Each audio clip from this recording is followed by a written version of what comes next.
Hey everybody, it is Radley here with the Angel Tarot Show. Welcome everybody on mindbodyspirit.fm, the podcast of spirituality floating out there in the ethers, helping people to get through every single day. And we also have our fans on YouTube. Hi, it's nice to see you. So we have a very special guest today. His name is Jim Bridgham. And so we're going to do the official bio first, and then we're going to talk the unofficial bio. And so the official bio is that Jim is an accomplished minister with extensive public sector leadership roles in the government and the military. And after college, Jim was commissioned as a second lieutenant in the United States Air Force. That same year, he received ordination as a minister. Throughout his military service, spanning multiple deployments and assignments, he balanced his full-time duties by concurrently leading services and Bible studies.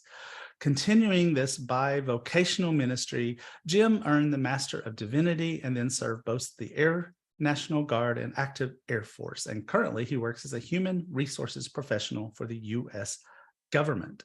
Jim's vision is to bring his professional and service life together in Avalon Chapel, set to launch in fall of 2023.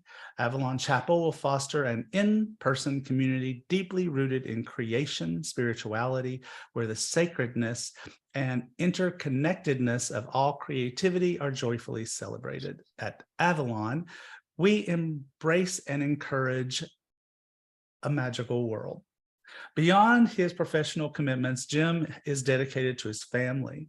He has been happily married to Becky Bridgham for 21 years, and they have 4 children: Joshua, favorite name of mine, Shiloh, Samantha, and a 10-month-old named Sage, who's so cute.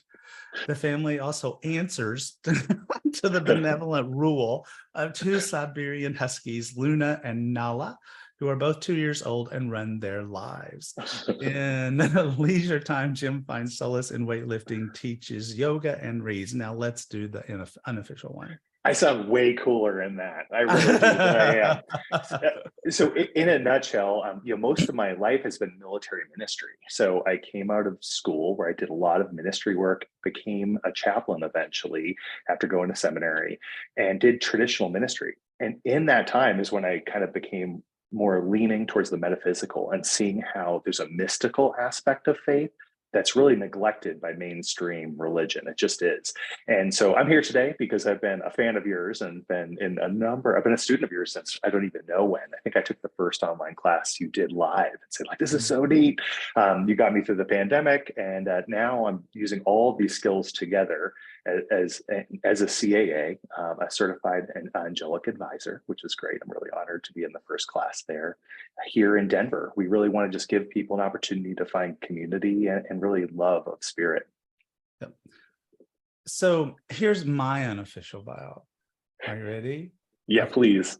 Okay, so here's the scoop. So every once in a blue moon, because I have like lots of students, I have tens of thousands of students, and every once in a blue moon, though, there's one that just like sticks out.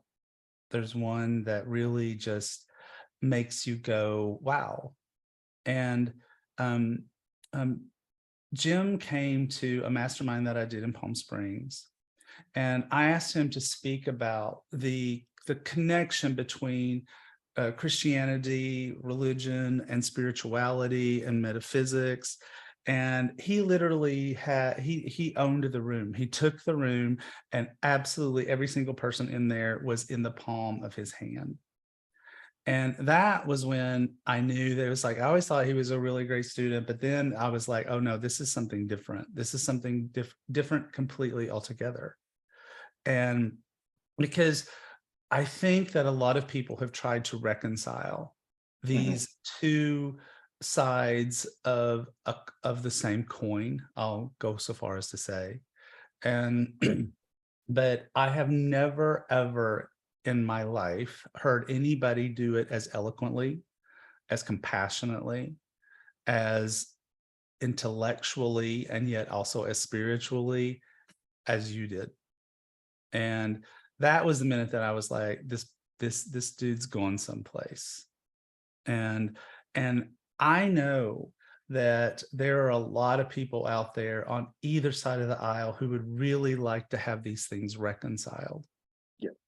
And I think that's what you're doing. I think that's what you're doing with Avalon.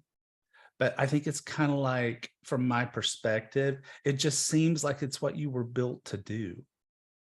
Like, you are such a fascinating, riveting mishmash of shaman and minister and military and compassionate civilian, and all of these things all glommed together in a way that you just simply don't see every day.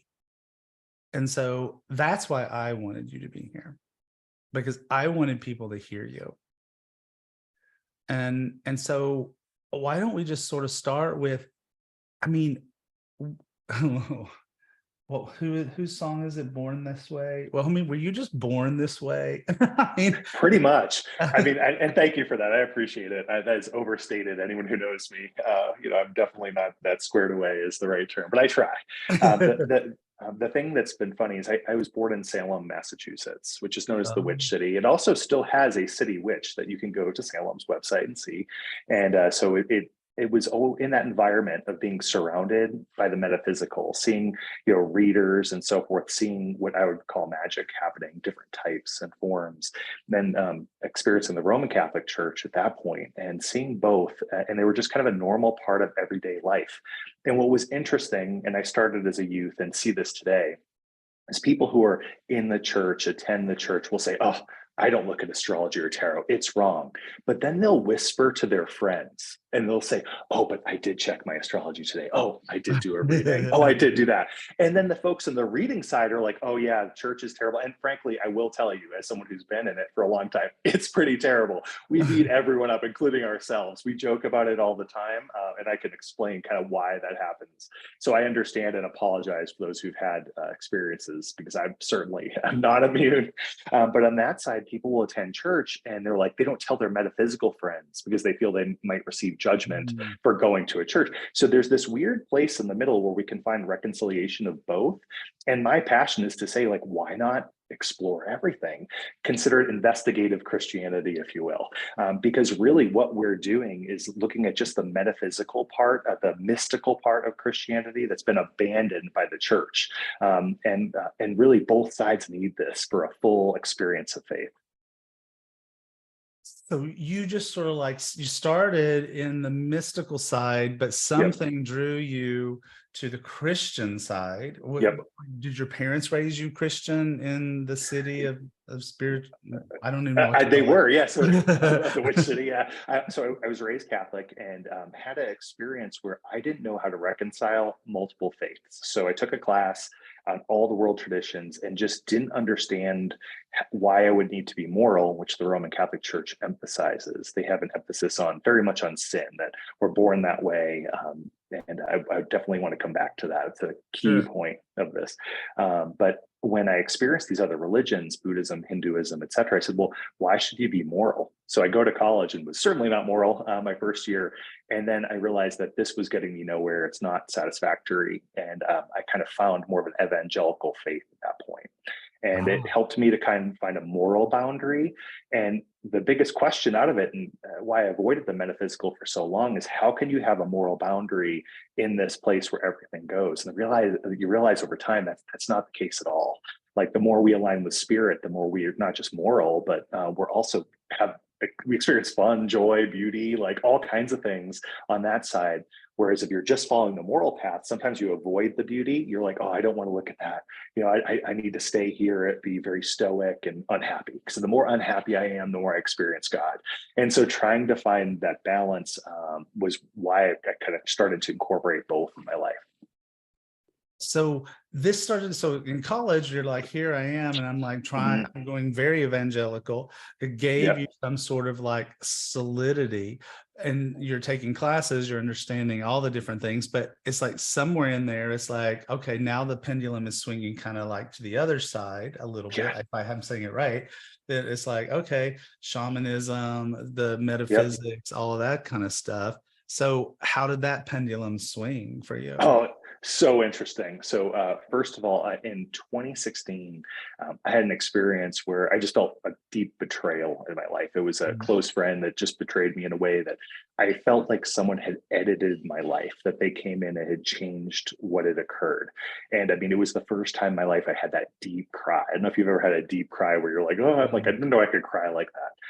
And what was funny is my faith couldn't address that betrayal. It just couldn't. Like it was out of the bounds of what I knew. And it was in that time where I realized that I had a deep metaphysical experience with an angel in my living room. It wasn't long, but it was like a 2-second thing that was deep enough. I was like, what is going on? And ended up finding you, which is when I started kind of studying more about angels and so forth and then incorporating them. So like how the incorporation happened initially was probably that. What changed my theology, because I used to be like pretty, like on the far conservative side, like very far. And in doing military ministry, I started having people come into Oh, my office. yeah. Oh, and one thing that's interesting, and first one caveat, I do speak at 20,000 words per minute with gusts to 50. So I'm talking too fast. I'm sorry. I did Toastmasters for like 9 years. Ironically, I co-hosted the Air Force's podcast on resilience for years. They're still out there, and I never have slowed down. Like I've had people yell at me, and I'm just the worst. So I apologize for talking so fast to everybody first. The second thing, going back, where was I going? Help me, Radley. I'm getting there. Sorry, I totally lost track. This is what Oh, I'm no. doing. So you had a Oh, betrayal and it didn't, and you it yeah. wouldn't, and then you started finding angels, 2 seconds, 1,000, Yeah, thank you. 2,000. You're right on. Perfect. See, this is where I told you I'm not totally squared away. I'm a human being too, so it's good. So in counseling, which is what chaplains do, and in the military context, if you go to a mental health provider or doctor, it's all reported, and so there are some chance in different career fields that you could lose your job. So if you go in for mental health counseling, you might have to be removed from your duty.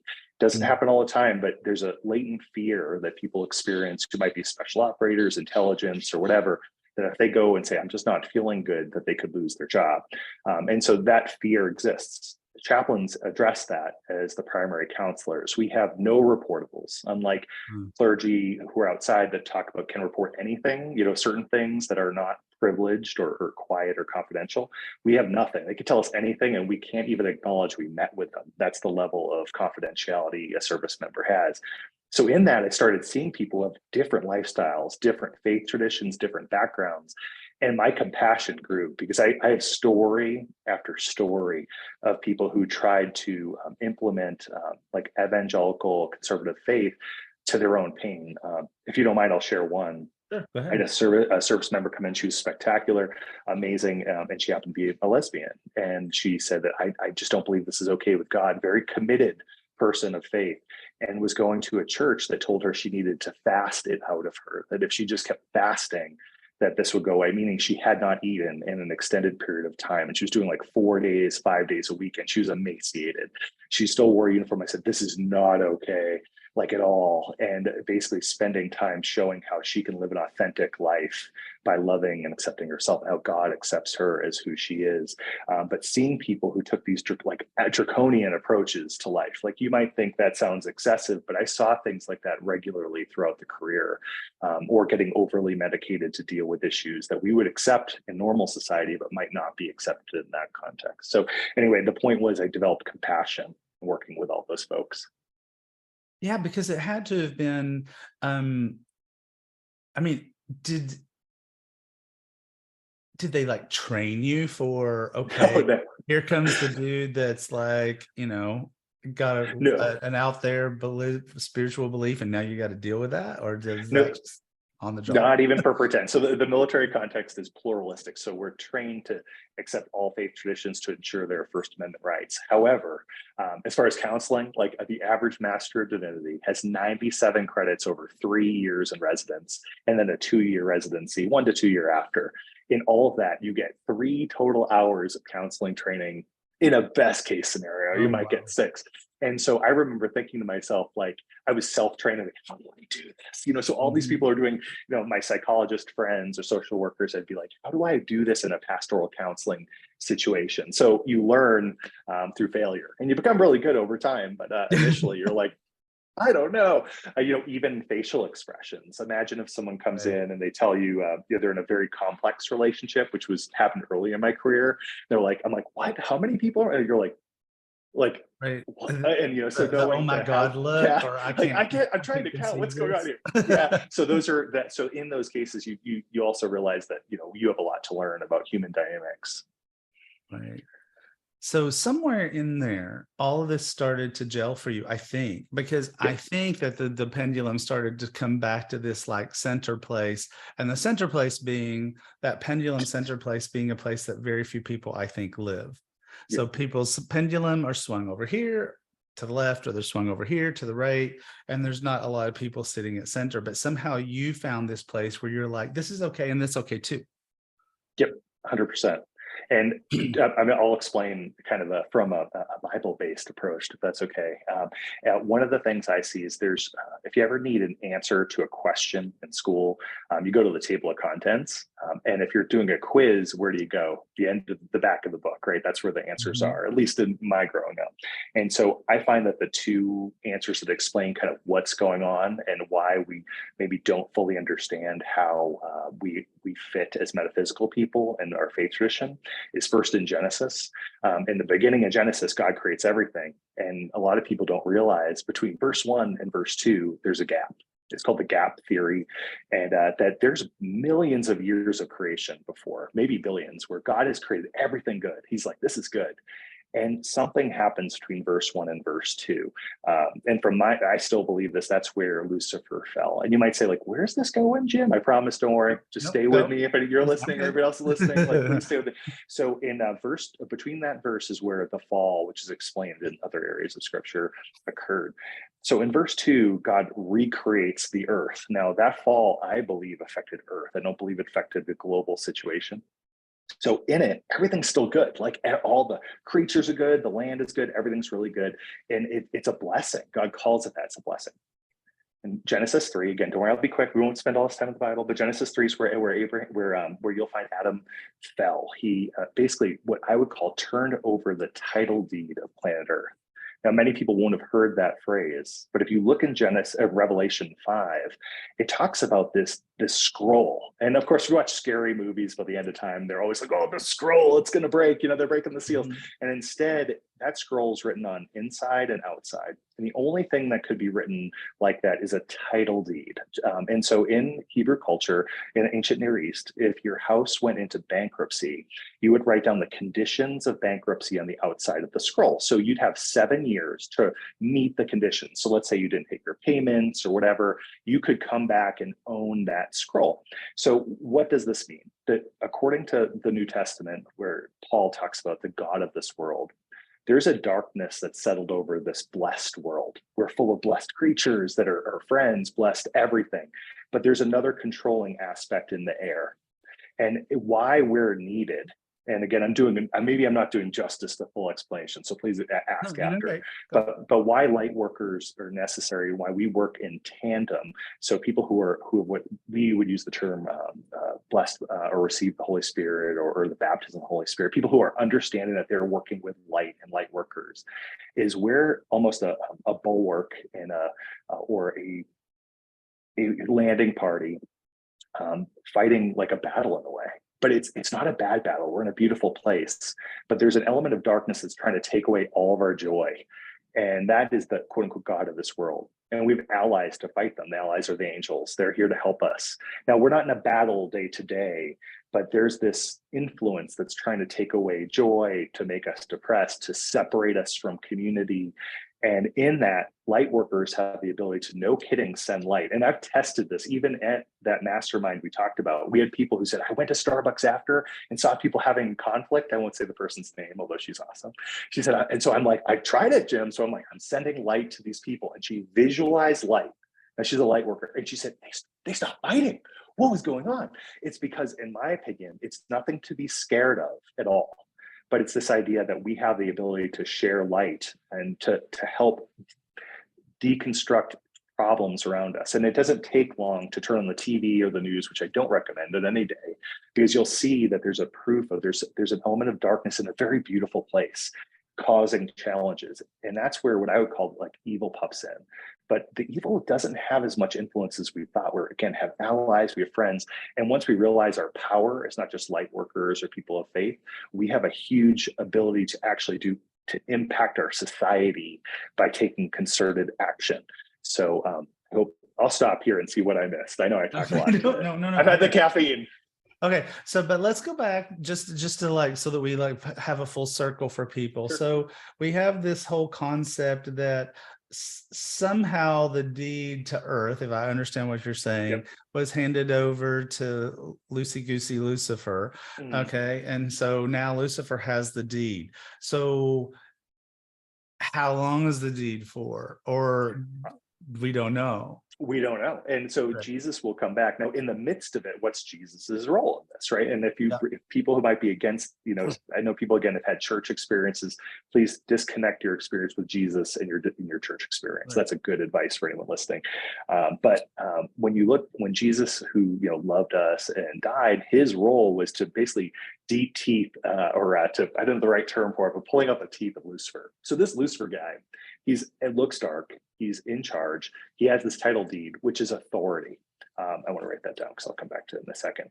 But essentially, he doesn't have any teeth, so it looks really scary. But it's not. But it can't do much. It can gum you. It can feel scary because he wants to inspire fear, whereas God wants joy and peace and love among the people.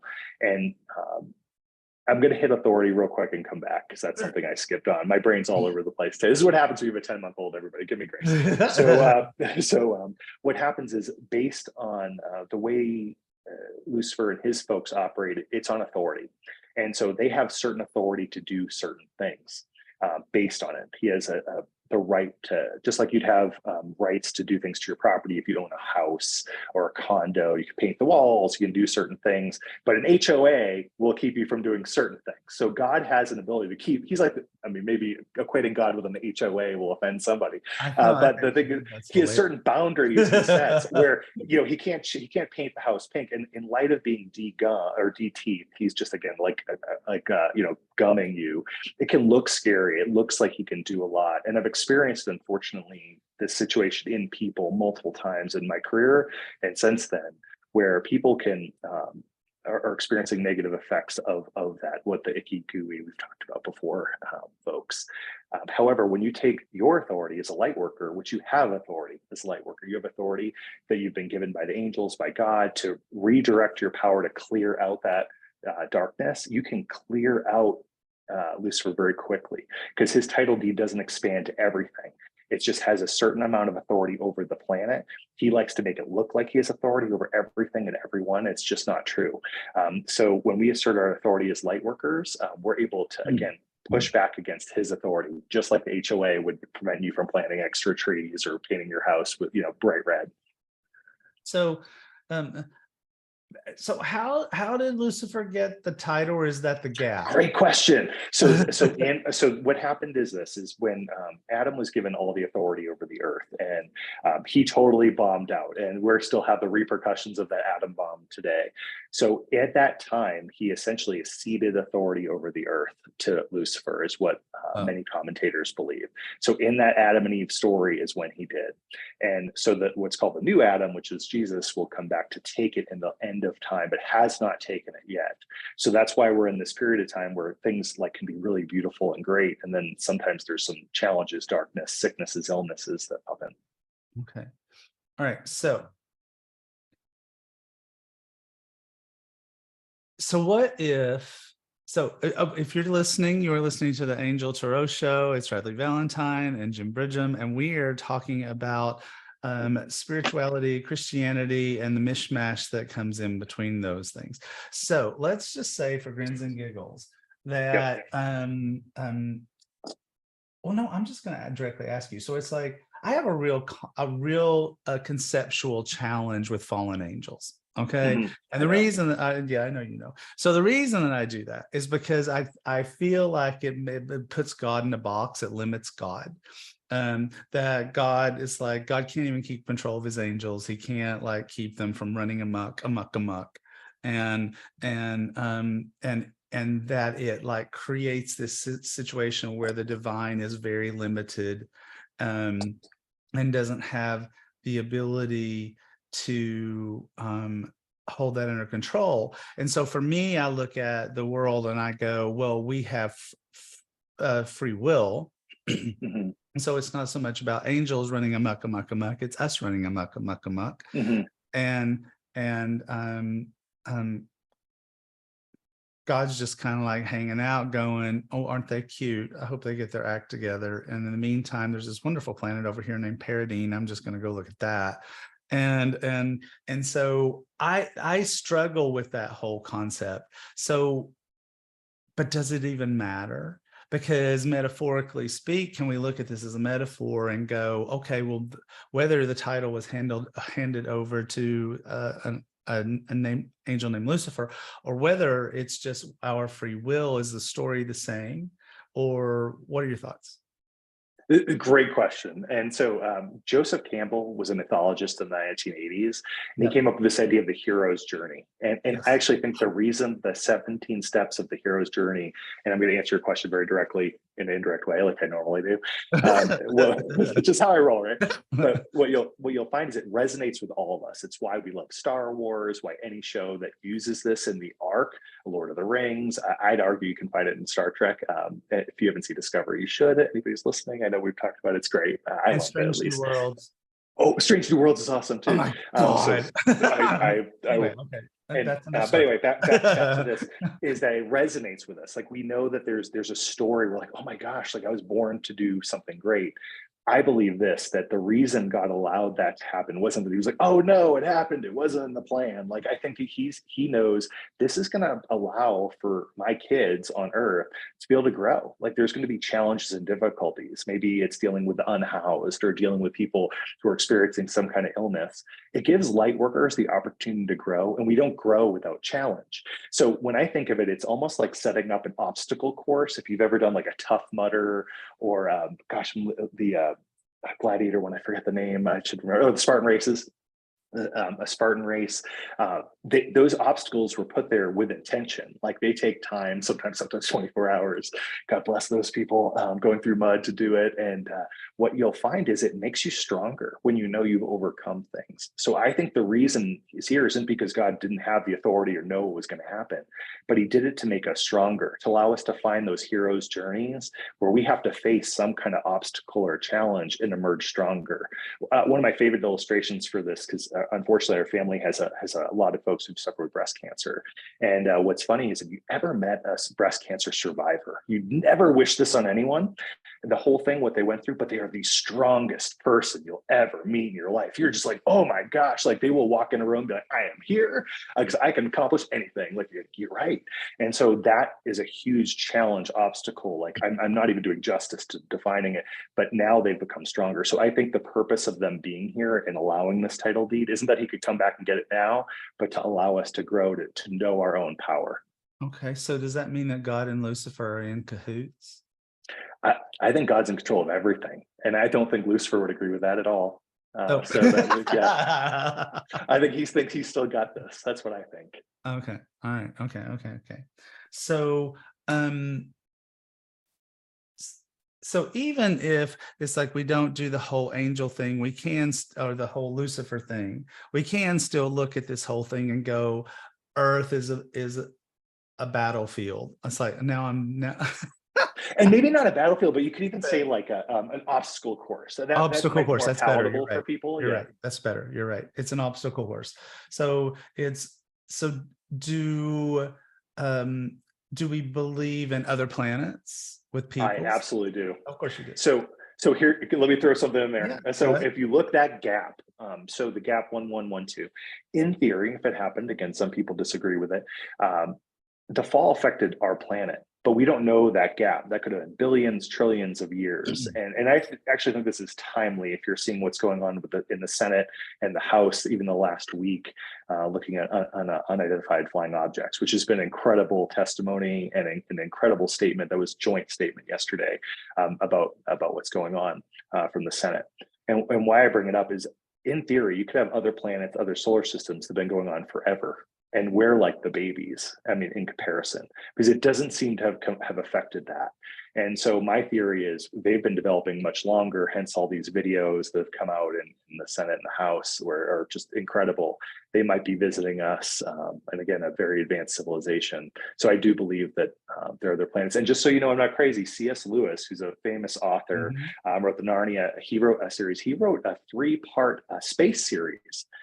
One called The Privileged Planet. Oh, it's incredible. They're great books. I do think Star Trek might have ripped it off a little bit, but that's a different story. I don't want to get myself fired. But it's a great book. So there's a lot of folks believe that there are other planets for sure. Okay. So, but other planets unaffected by this whole little game that we're playing on planet Earth. I agree. I believe. But do other planets have angels? I think so. So I think angels can be everywhere. If you think of Jacob, who experienced angels on a ladder going up and down. If you remember that story, I think angels are always among us and can look like anything, anyone. I believe they can more often than not. Even Hebrews, which is a New Testament book, said you never know. Be careful when you meet a stranger. You might be entertaining angels. And I believe it. And so I would not be shocked if we find out that they've been doing this the whole time, bouncing around planets. And I don't believe they're affected with travel in the same way we are. So I think they could instantaneously beam there without any limitations. Okay. All right. So what about somebody that is trying to go, okay, let's use your example.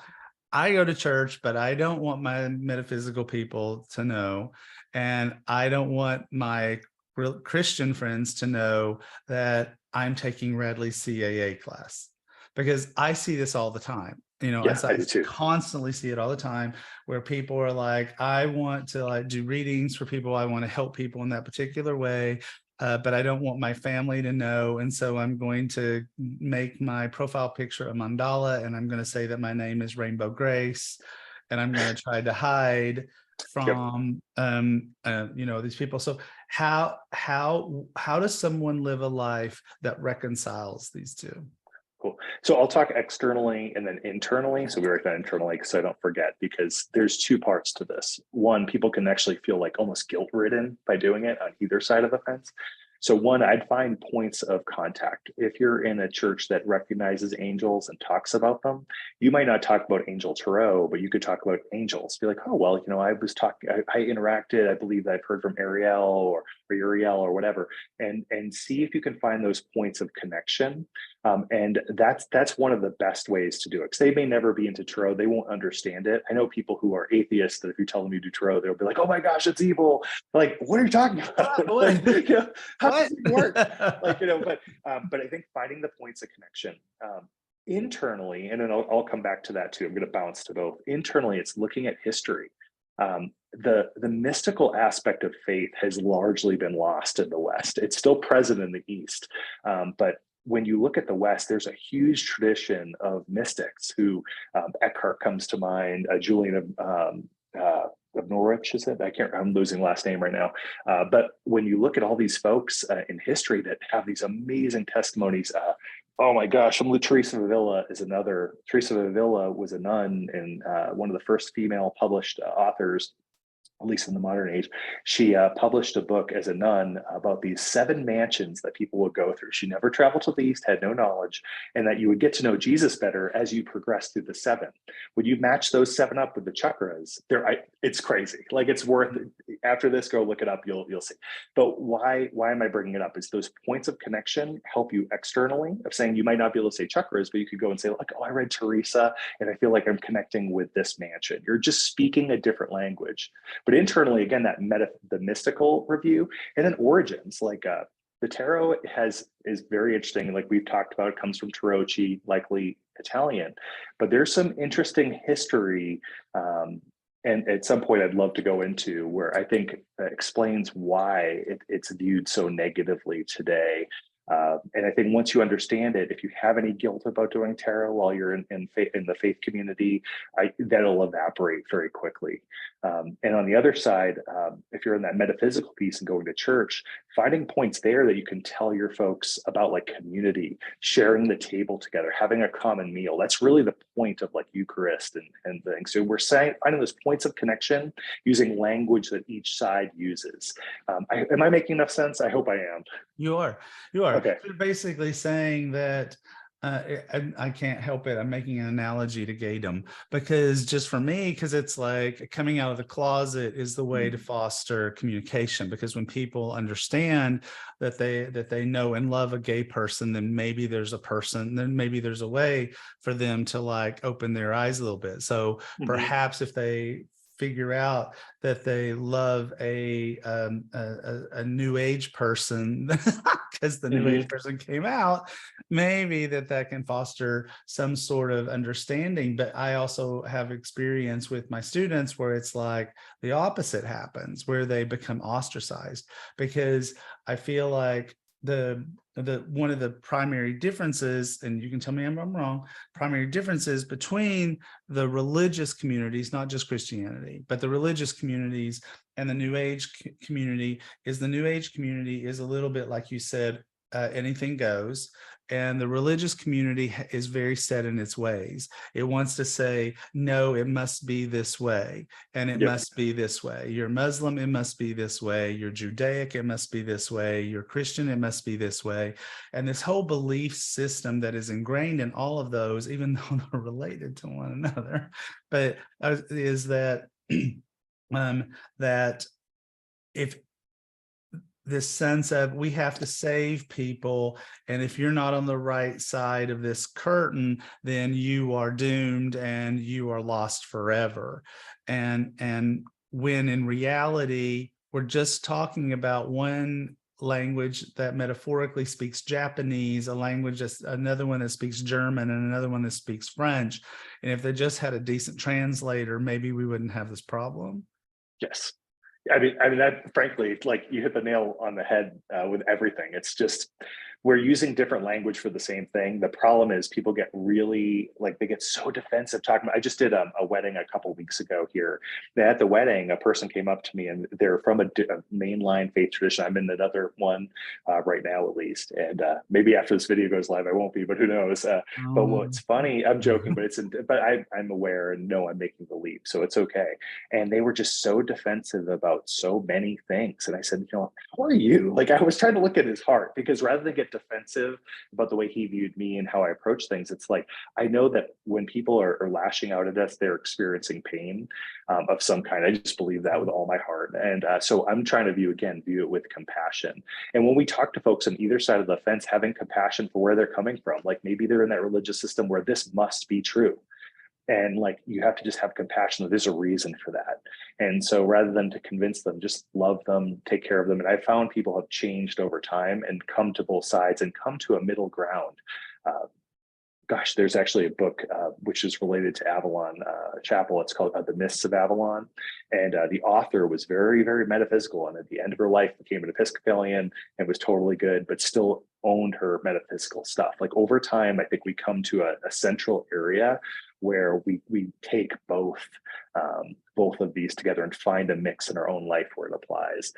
But one final note is, like, the reason I have this whole chapel thing we're starting is because there's a lot of metaphysical people there that feel like they're on the island of misfit toys. They don't fit, but they want community. And the goal of this is to find a place where we can love each other and help each other grow. And I think we need more like this. So I'm not trying to patent this or trademark it. I think the goal is to do a proof of concept. So let's say you do have a group of friends, you want that community, you can't fit in a church. It's like, find a way to start something where you can still gather together, because the importance of coming together in person, I can't overstate. In fact, one more point on that, the Surgeon General of the US released a report this year on social disconnection. That's isolation, not being together, loneliness. And I can't say, if you really want to make some money in this world, like, sure, I know we have the business class right now and so forth, but it's like, in-person community is not just something where you can make money, which is not why I'm doing it. I assure you, I didn't get into ministry for the fame and the fortune, because that was not it. But wherever you are, finding ways to help and connect with people can go a long way. Yeah. So I'm going to do a sidebar on that just for a second and just say that it's planet Earth. I mean, we can make a small effect that we can hope is like ripples in a pond, and that it will go out. And or if we feel called to it, we can make a much bigger impact, what's the word I want? Not simultaneously, but immediately, because by playing the game that is planet Earth, and that Yep. means quote unquote being famous, or quote unquote that all of the stuff that kind of goes with that. Um, so I kind of have had to like sort of step into the place of, it's like, do you want to make an impact, Radley? Well, yes, I do. Do you want to live to see the impact and not to be an impact that happens after you're 84 years dead? Well, yeah, I kind of do. So I think it's okay to be like in a space of, I want to be famous as long as the person is emotionally aware of their reasoning for it. If it's just an ego thing, I don't think that's going to go well. If it I is agree. I want to save the world thing, then that's different. But Yes. so where was I going to go? Before I went off like that. So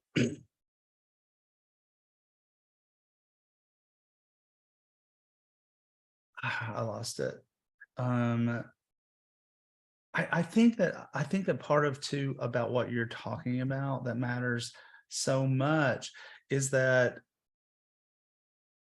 even when we look at the new age community, Yep. spirituality, whatever name we want to throw on that blanket, it's that um it we I count myself in that, we have a tendency to go, okay, well, that's cool, that's what you believe, that's fine, but there is still a judgment in it. There is Hmm. still, we're human beings, Yep. and we're almost hardwired to judge. And Yes. so we can look at religion and go, religion is so judgy, and it is. But Yep. we also have to be awake to ourselves. And it's like sometimes I'll listen to my husband, Lee, and um he, I met this man 15 and a half years ago. He was absolutely not just apolitical, he was anti-political. Don't even Hmm. talk to him about it. He doesn't want to hear it. And probably the same about religious beliefs and all that stuff. And now I'm like listening to him in a conversation, and he's like, "Rawr," and I'm like, oh crap, I created that. And I didn't mean to. And Hmm. as I get older, I'm kind of like, it's like, let's not judge that other path. I can say this, I'm Native American. I can say, unless you've walked a mile in their moccasins, it's like, you don't know what it's really like. And so, but I also think too, that maybe in some of that pain, and this is where I was actually going, this pain that you're talking about, for people who are lashing out, I wonder sometimes as if it's like people that are ingrained in religions that are unyielding, feel like they are having to live a life of suffering, and so we should too. Yeah. And honestly, so the suffering piece, I'll hit both. So one, I believe there's an inverse relationship between your relationship with God and judgment. So I can tell how close you are to God by our judgment. So if your judgment's high, you are super far away from God. And that's convicting to me for times when I'm driving in Colorado. When my judgment gets really high and I'm like, oh Lord, be here, because I'm not always praying for other drivers, although I should be, for sure. But you'll find when people have limited judgment, and I'll say judgment is judgment to condemnation. To me, there's two types of judgment: judgment to identification. Like if a really angry dog is running to me and like bubbling at the face, I'd be like, this is not okay. Right, Whereas if it's my husky, I'm like, oh, great, they want a treat, which they always want a treat. So it's my way of judgment. So judging to condemnation is not wrong. And it's a way to check yourself. Again, check me. I've checked myself for sure. And then I think when we see the church, my explanation of it is like going to a hospital. When you go to a hospital, it's like, oh my gosh, there's so many sick people, because they're there to get well. And I think sometimes the church, I have to especially, and I'm talking about every church in this, not just a right, yeah, of specific course, denomination, right. but or every faith group really. I know people are there to get well. And just like I wouldn't be shocked to see someone with a broken arm or yelling in a hospital, seeing someone who lashes out doesn't surprise me. Early on, it did. We've had embezzlement. From some people stole all of our life savings at one point in the church early on. They told us it was an act of faith to give money. We did. Like, I've seen so many terrible things happen. That's not an indictment against the church. It's just realizing, like, you have to be careful anywhere you are, first of all. But the second thing is that, church is full of people trying to get well. So they're going to make a lot of mistakes. And so, again, this is compassion. And the final thing is from Jesus. He said, make sure you deal with the log in your own eye before the speck in the other. And we tend to identify issues in others that we're experiencing. I do this. I'll tell you that for sure. Where I'm like, oh my gosh, that person talks way too fast. I'm like, I'm talking way too fast. Like, whatever issue it is. So it's like to, again, have compassion for others and ourselves. Like, we're all doing our best on this planet, on spaceship Earth, and like in midst of it, give yourself some compassion and some love in the midst of all of this and those around you. So I'm glad you brought up Big J, because that's a great way for us to because we're getting out of time, but sorry, Jesus, why are you sorry? I wish we had more time. I'm not done, but Jesus. Okay. Yep. So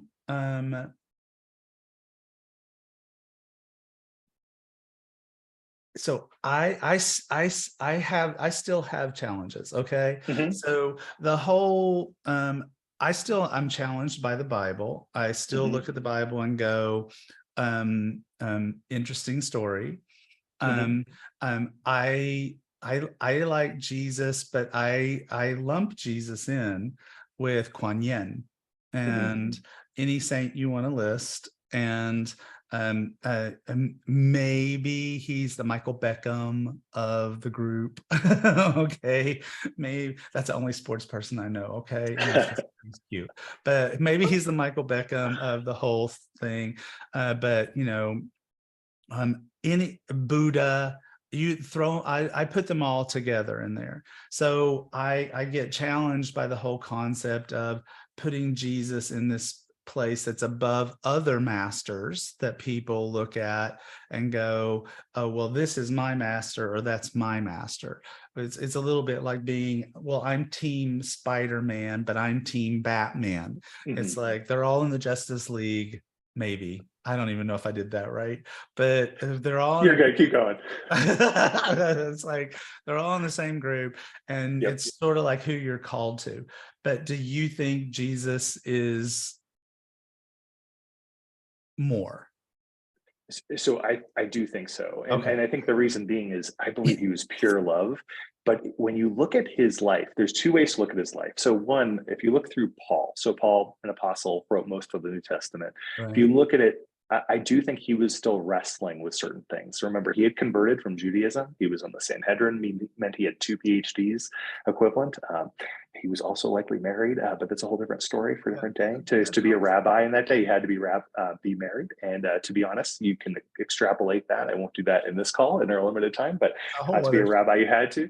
And so Paul had a different view. And so I recommend reading the Gospels, like read the Gospels and look at how he lived.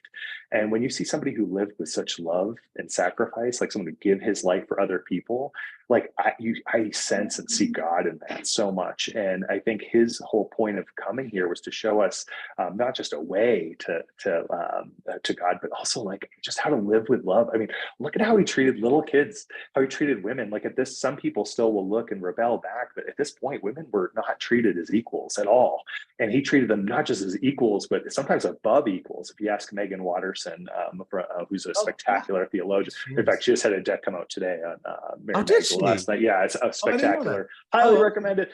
She was a big influence, not directly. We've never met, but she was a big influence on me. She's super cool. You would love her. She's brilliant. She is brilliant. So anyway, but when you look at this, like Jesus elevated the status of women, and everywhere this faith's gone, it's done that. It might not feel like that sometimes, but it's really freed folks. And I think Jesus came to free everyone to live this life in alignment with him, loving others, those around us, with compassion. And I think it got kind of it has been distorted. That's a whole different podcast over time. But so in short, yes. And I think if you have a view of him, read what he's saying and just see how he answers certain situations. And you hear laughter. I mean, his first miracle was turning water to wine at a wedding, like for a party.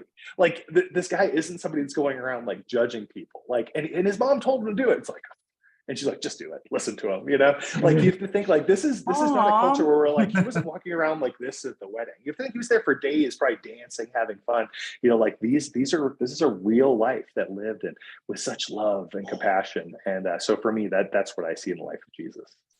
Cool. Okay, so we're almost out of time. Oh, So sorry. no, will you stop it? I know I had so much too. Like, No, there's so much. So first of all, will you come back? oh, sure. Absolutely. Okay, cool. Second of all, tell people where they can find you. Okay, so the website's terrible right now. I built it, so you see what you get, right? But it's called slaydragons.org. And the point of it with Avalon Chapel is to slay those internal dragons that are bringing you down and to bring you back into community to a place of love. And you can always email me there. I'm not great on the socials because I'm getting older, but jim@slaydragons.org, and I will reply to any email I get. That's what I got. Is that also a reference to Michael? Yes, actually, and also St. George, both of them, who did some cool work. But again, we're out of time. So. Okay. All right. Groovy. Okay. All right, Jim. Thank you so much for joining us today. Hey, Thank guys. you. So I've got so much stuff coming up, including a class on angel numbers that I'm very excited to be offering. I've not taught this before. And so it is finally my chance to like throw that spin out there. So you can find out all about that by going to radleyvalentine.com, and you'll be able to click on events and see the things that are coming up. So check that out. In the meantime, you've been listening to the Angel Tarot Show on mindbodyspirit.fm, unless of course you've been watching it on YouTube. So give a listen, give your eyes. It's so good to see you guys, and we'll talk soon.